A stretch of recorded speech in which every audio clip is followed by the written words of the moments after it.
നോക്കിയാണ് കാര്യം കാണിച്ചിട്ടെ നിങ്ങൾ ഇതുവരെ കാണാത്തൊരു കണ്ടന്റ് ആട്ടാ വാപ്പിച്ചെന്ന് കയറാൻ തുടങ്ങി രാവിലെ ഇന്നലെ വലിയ ആളായിട്ടിനോട് തന്നെ എന്നോട് നാളെ രാവിലെ നേരം വരി നീച്ചാൽ മതി ഫുഡ് ഇവിടെ റെഡിയാന്നും പറഞ്ഞ് വന്ന് നോക്കുമ്പോ ഇന്നലെ ഒറ്റ പൊടി ഇന്നലെ രാത്രി ഉണ്ടാക്കി ഫ്രൈഡ് റൈസും ചിക്കൻ ചില്ലി ഉണ്ടാക്കി വെച്ചിരുന്നേ ആ ഫ്രൈഡ് റൈസ് മൊത്തം കേട് നിൽക്കണേ ഞാൻ എ സി റൂമിൽ നമ്മൾ കിടക്കുന്ന റൂമിൽ കൊണ്ടുവരാം ഫ്രിഡ്ജിൽ വെക്കലില്ല ഇവിടെ സാധാരണ എ സി റൂമിൽ വെക്കാറാണ് ആ എ സി റൂമിൽ കൊണ്ടാക്കാൻ പറ്റും ഇവിടെ എന്ത് ആ അലമാറിന്റെ മുക്ക് കൊണ്ടുവച്ചു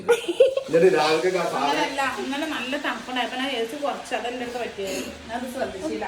എന്നിട്ട് രാവിലെ ഇന്നെ വിളിച്ചതില് വലിയ സുജായിട്ട് കിടന്നുറങ്ങുന്നല്ലോ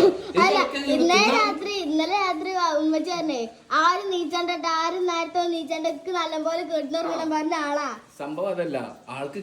ഫ്രൈഡ് റൈസ് കേടന്നപ്പോ ആളെ സമനിലൊക്കെ തെറ്റി ആൾക്ക് മര്യാദക്ക് തിന്നാൻ കിട്ടിയില്ല ഊരിട്ടോളം തിന്നിട്ടില്ല അപ്പൊ എന്നോട് അറിയാം വലിയ സുജായി ആയിട്ട് ഇങ്ങനെ കിടക്കുന്നല്ലോ തിന്നാനും കുടിച്ചാനൊന്നും വേണ്ടേ മാളങ്ങട്ട് നീച്ചു പോരെന്ന് പറഞ്ഞിട്ട് കെടുക്കണോടത്ത് കേൾക്കണം പുതപ്പ് വലിച്ചിട്ട് ഞാൻ കെടുക്കണ തുണി വരെ കഴിച്ചു വെച്ചാണ്ട് പോകുന്നത്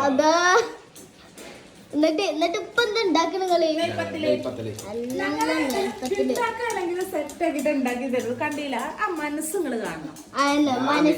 ഞാൻ പിന്നെന്താ മനസ്സ് ഞാനതല്ല നമുക്കൊരു ഭാര്യ ഉള്ളൂ എനിക്ക് സ്വന്തം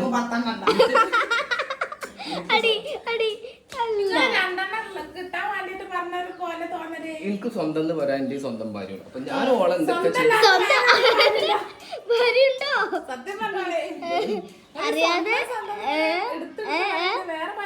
എനിക്ക് എന്തിന് നിങ്ങളെ അന്നെ പോലത്തെ ഒന്നുണ്ടെങ്കിൽ പിന്നെ എന്തിനാ എനിക്ക് വേറെ കിട്ടിയാല് വേറെ കിട്ടല്ലേന്ന് വാപ്പച്ചി 5 ഭാഗത്ത് നിസ്കരിച്ചിട്ട് ഇങ്ങനെ പ്രാർത്ഥിക്കുന്നുണ്ട് കൂടുതൽ പ്രാർത്ഥിക്കണം അല്ലാഹുക്ക് ഇങ്ങനത്തെ പെണ്ണെ കിട്ടല്ല അല്ലാഹു കിട്ടുകയാണെങ്കിൽ നല്ല മൊഞ്ചുള്ള നല്ല അടിപൊളിയായിട്ടുള്ള പെണ്ണെ കിട്ടണമെന്നാണ് ഉമ്മച്ചി വാപ്പച്ചി പറയുന്നത് ഓൻ കാര്യമില്ല അപ്പൊ ഓന്റെ അടുത്തും പോയേക്കാം.